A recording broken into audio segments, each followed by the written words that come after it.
about the return to school. Um, I wonder if you'll both accept the deep, profound, and very sincere fears of teachers and parents about heading back to school beginning at the beginning in June.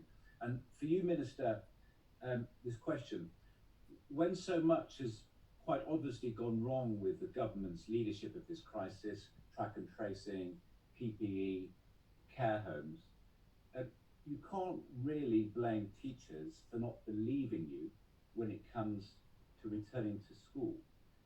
And for the scientists, please, frankly, isn't it just too early to conclude that the science says that it's safe to return to schools?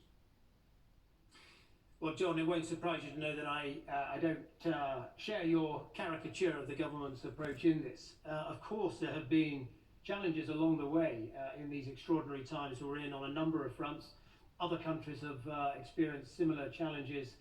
The government has grappled with what's been a very difficult situation and made timely decisions and taken action to ensure that we had the capacity we needed to deal with this epidemic. And so, for instance, we constructed very quickly all of those Nightingale hospitals that gave us that additional capacity should that have been needed, and the steps we took meant that we were able to flatten the curve of this virus better than some had expected us to be able to.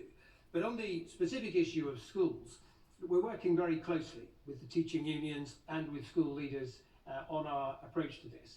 We do believe that it's important that initially we get the year ones and year sixes back into a school environment to help prepare them for the move up to secondary school in the case of the latter, but also to help settle in the younger children in the former. And we do believe that other countries like Denmark have demonstrated how it's possible, in fact, to bring schools back into opening, albeit in a socially distanced way, albeit with fewer pupils initially and staggering the times that year groups arrive and so on. So other countries have demonstrated ways that this can be done. And linking to the question that was raised by Koljeet at the beginning of this question session, I think it is important that we learn from those other countries, and that's exactly what we're trying to do.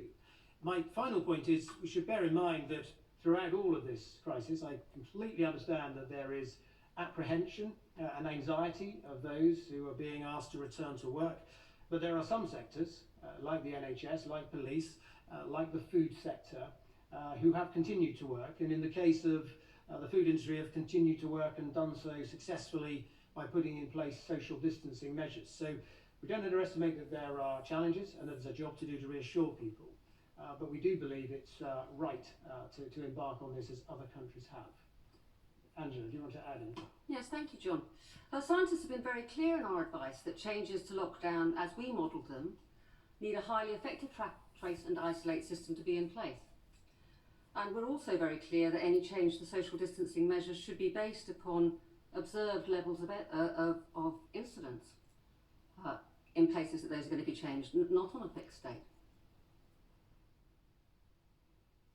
Okay.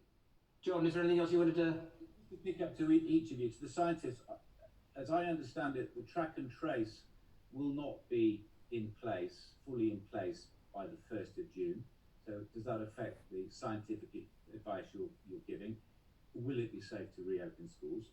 And to you, Minister, you seem to be accepting that the decision to send children back to school is not a scientific one, but a political calculation.